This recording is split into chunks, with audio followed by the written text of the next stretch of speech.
Pegawai administrasi RSUD Sukarjo berinisial NZ yang menjadi sorotan usai melontarkan komentar tidak berempati kepada pasien BPJS Yurizal Tri Hairawan ternyata merupakan anak anggota DPRD Kota Tasikmalaya.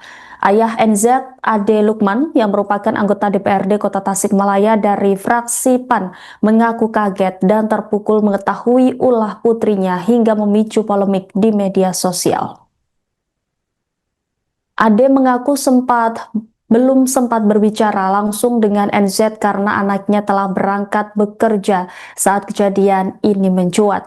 Namun ia menegaskan akan menasihati putrinya agar lebih bijak menggunakan media sosial dan tidak mengulangi perbuatan serupa. Selain itu, Ade mengungkapkan dirinya telah meminta NZ segera membuat video klarifikasi sekaligus menyampaikan permohonan maaf kepada publik atas komentarnya yang dinilai menyakiti perasaan keluarga korban. Sementara itu, dalam unggahan Instagram pribadinya, NZ menyampaikan permintaan maaf secara terbuka. NZ mengakui pernyataannya telah melukai perasaan almarhum Yurizal dan keluarganya. Ia juga memohon maaf kepada masyarakat Indonesia atas sikapnya yang dinilai tidak pantas dan jauh dari nilai kemanusiaan. Ia pun mengaku komentarnya tidak mencerminkan etika kemanusiaan dan berjanji tidak akan mengulangi perbuatan serupa.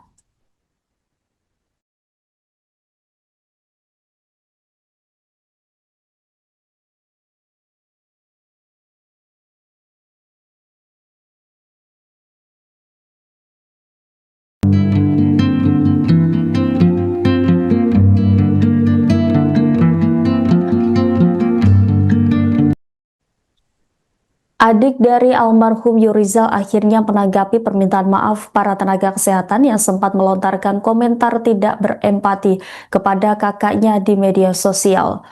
Maulidia Yustika Hairani mengaku menerima itikat baik tersebut. Meski mengaku sempat sedih dan marah membaca komentar salah satu perawat, ia pun berharap kejadian serupa tidak terulang dan meminta para tenaga kesehatan lebih bijak dalam menggunakan media sosial. Maulidia juga mengajak publik untuk menghentikan hujatan kepada perawat yang telah meminta maaf. Menurutnya, setiap orang bisa berbuat salah dan permintaan maaf yang telah disampaikan sebaiknya menjadi pembelajaran agar semua pihak lebih berhati-hati dalam berucap.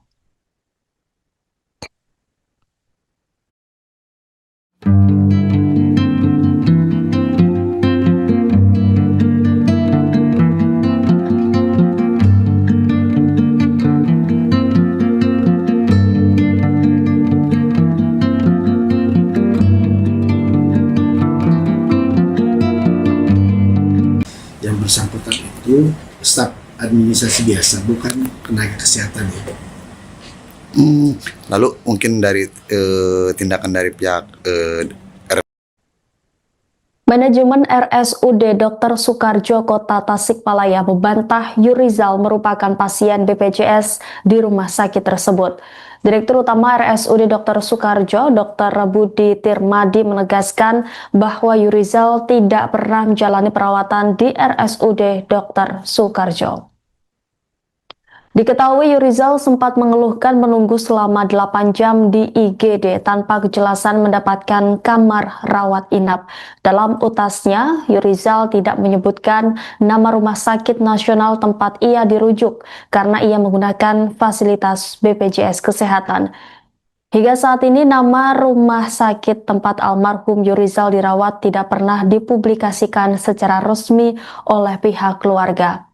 Alih-alih mendapatkan simpati atas kondisi kesehatannya, unggahan Yurizal justru dibanjiri komentar nirempati sinis dari oknum nakes dan dokter. Mereka menyudutkan almarhum karena menggunakan BPJS, bahkan ada yang memberikan komentar sadis menyuruhnya pindah ke ruang jenazah. Sahabat dekatnya mengungkapkan bahwa Yurizal sempat menangis dan drop karena membaca komentar-komentar tersebut saat menahan sakit. Kondisi kesehatan Yurizal terus memburuk setelah berjuang selama beberapa hari di rumah sakit. Hingga akhirnya pada 31 Juli 2026, Yurizal dinyatakan meninggal dunia akibat serangan jantung. Oknum staf administrasi RSUD Dr. Soekarjo berinisial NZ ikut terseret dalam polemik komentar nirempati terhadap Yurizal. Direktur Utama RSUD Dr. Soekarjo, Dr. Budi menyayangkan kecerobohan NZ yang melontarkan kata-kata kasar hingga memicu gelombang kecaman publik. Menurut Dr. Budi, komentar tersebut merupakan tindakan pribadi dan tidak mencerminkan sikap maupun standar pelayanan RSUD Dr. Soekarjo. Ia mengaku kecewa karena ulah satu oknum pegawai telah mencoreng upaya seluruh jajaran rumah sakit yang selama ini berusaha membangun kepercayaan masyarakat. Dr. Budi menegaskan setiap pegawai harus bertanggung jawab atas perilakunya, termasuk saat menggunakan media sosial karena tetap membawa nama institusi tempatnya bekerja. Terkait isu ramai mungkin terkait dugaan nakes dari pihak di RSUD, seperti apa mungkin menanggapinya, Pak? Ya, baik. Saya selaku direktur ya RSUD Dr. Soekarjo memberikan klarifikasi ya terkait berita yang beredar. Yang pertama bahwa itu memang ada karyawan RSUD Dr. Soekarjo yang dimaksudkan di dalam konten tersebut bahwa memang yang bersangkutan betul itu adalah karyawan RSUD Dr. Soekarjo, tapi yang perlu saya klarifikasi bahwa yang bersangkutan itu staf administrasi biasa, bukan tenaga kesehatan ya. Lalu mungkin dari tindakan dari pihak manajemen seperti apa mungkin kejadian yang ramai mungkin? Betul. Karena memang ini saya sendiri pun secara pribadi baru menerima informasi terkait dengan berita ini tadi pagi ya, dan langsung dibuatkan surat panggilan kepada yang bersangkutan untuk menghadap ke atasan langsung, dan beliau sudah hadir yang bersangkutan dan dilakukan BAP ya, pemeriksaan investigasi oleh atasan langsung gitu ya.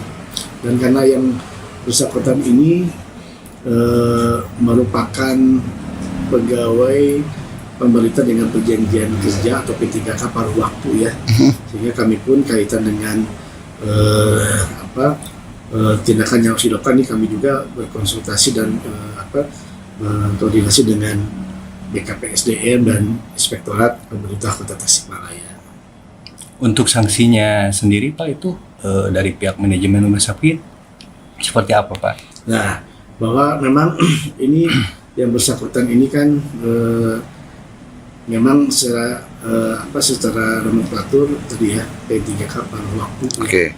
Cuma di dalam Undang-Undang ASN memang itu belum termaktub terkait dengan hal itu, tapi ada di dalam perjanjiannya. Jadi kita akan melakukan penindakan sesuai dengan kriteria yang muncul di dalam perjanjian tersebut. Pak, maksudnya kepada pelanggaran apa sih Pak kalau di media sosial untuk ASN? Kriterianya mungkin? Ya itu secara kita kan ada ringan, ada sedang, ada berat ya. Seperti itu. Kalau untuk paling berat mungkin apa mungkin? Kalau kan pasti kan ada dituangkan di poin-poin itu mungkin pengetahuan dari pihak manajemen. Kalau secara kriteria ini masuknya ke belum bisa diinin ya. Mungkin kita masih berkonsultasi ya dengan BKPSDM, masuknya kriteria yang mana begitu ya. Itu apakah ringan, apakah sedang atau berat, melihat dari mungkin tindakan apa yang sudah dilakukan oleh yang bersangkutan dan sejauh mana dampaknya, itu mungkin ya nanti ada kajian lebih lanjut, misalkan ringan seperti apa begitu ya, kalau sedang seperti apa, kalau berat seperti apa. Oh gitu. Mungkin Pak, untuk informasinya memang untuk perpanjangan kontrak ini awal September ya mungkin Pak ya? Informasi untuk P3 paruh waktu ini. Mungkin apakah sudah mendapat informasi untuk perpanjangan paruh waktu ini? Kontraknya gitu. Informasinya Pak? Belum ada informasi ya. Tapi